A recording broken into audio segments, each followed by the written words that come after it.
Have you ever wondered why the most dangerous monsters never recognize their own reflection? Tonight, I want you to ask yourself a question, one that should sting, if you answer honestly. When was the last time you truly felt guilty? Not the shallow guilt of an awkward mistake, but the quiet squeeze in your chest that says, "This is my fault," with nowhere left to hide? Most people, if they're truly pressed, will spend their whole lives running from that feeling, cloaking it in excuses, blaming fate, even wiring their mistakes to something rotten and old in their blood. We live in a world obsessed with blame, and yet, we're allergic to seeing it in the mirror. So let us dig deeper than comfort will allow. Let's pull apart the myths we spin about innocence and why the idea of being born a bad seed is so seductive. The unspoken hope.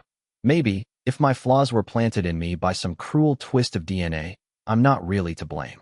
Maybe, if the world shaped me wrong, the hurtful things I do don't define who I am. Responsibility, after all, is a burden, and what makes humans so dangerously clever isn't just our ability to lie, but to lie to ourselves. The hidden psychological problem begins here, the fantasy of innocence.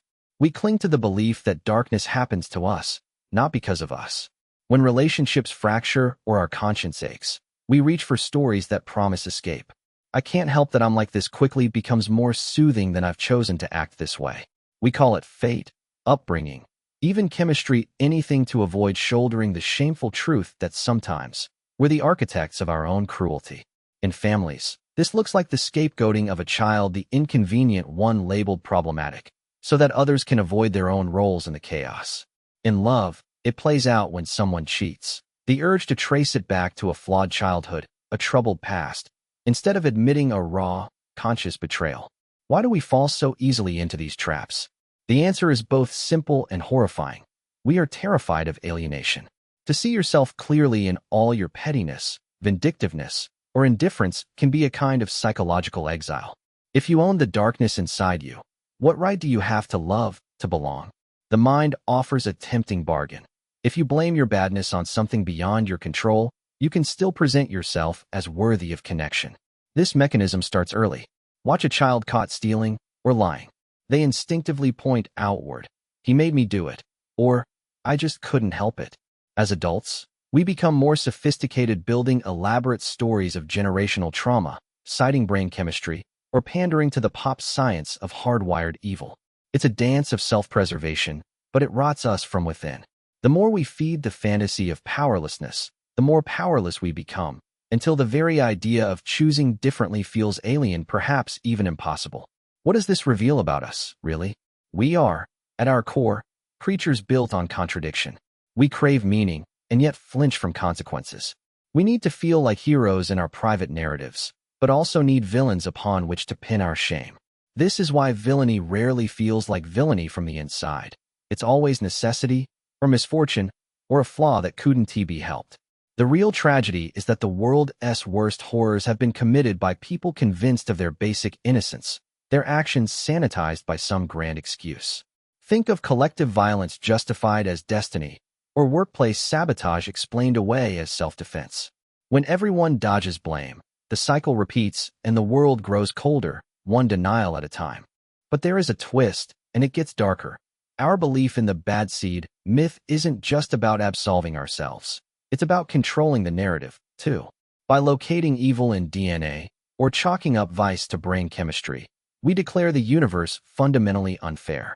This relieves us of moral responsibility, but it also allows us to wield power over others. If someone is labeled bad by nature, their fate is set. They deserve what happens to them, and we need to show mercy or compassion.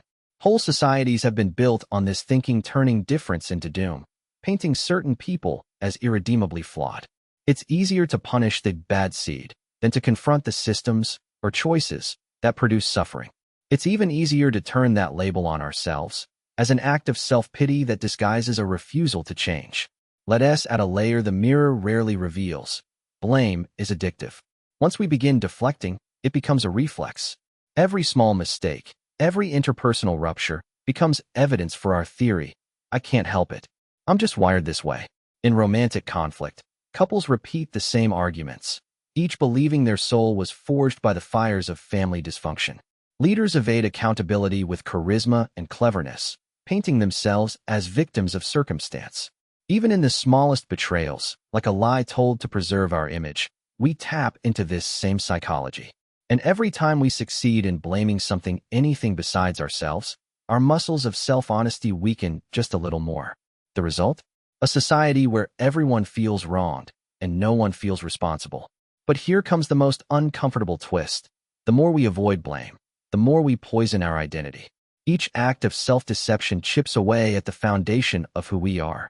Eventually, our sense of self is so paper-thin and fragmented that we are left hollow, terrified of being seen, yet terrified of looking away. This is the real shadow at the heart of the bad seed myth. If you've never allowed yourself to bear the weight of true guilt, you have never earned the right to true forgiveness. Innocence, clung to desperately, becomes a prison. The doors are unlocked, but we refuse to leave, because freedom would mean finally facing the shame we've spent a lifetime avoiding. So, the final question, is it possible to truly know yourself if you are always running from your own darkness? Most people would rather inhabit the fantasy of inherent innocence than accept one brutal fact. We are all capable of harm. There is no fate, no gene, no origin story that can wipe your fingerprints from the scene of your life. Innocence is not the absence of guilt. It is the courage to face your shame and choose something different.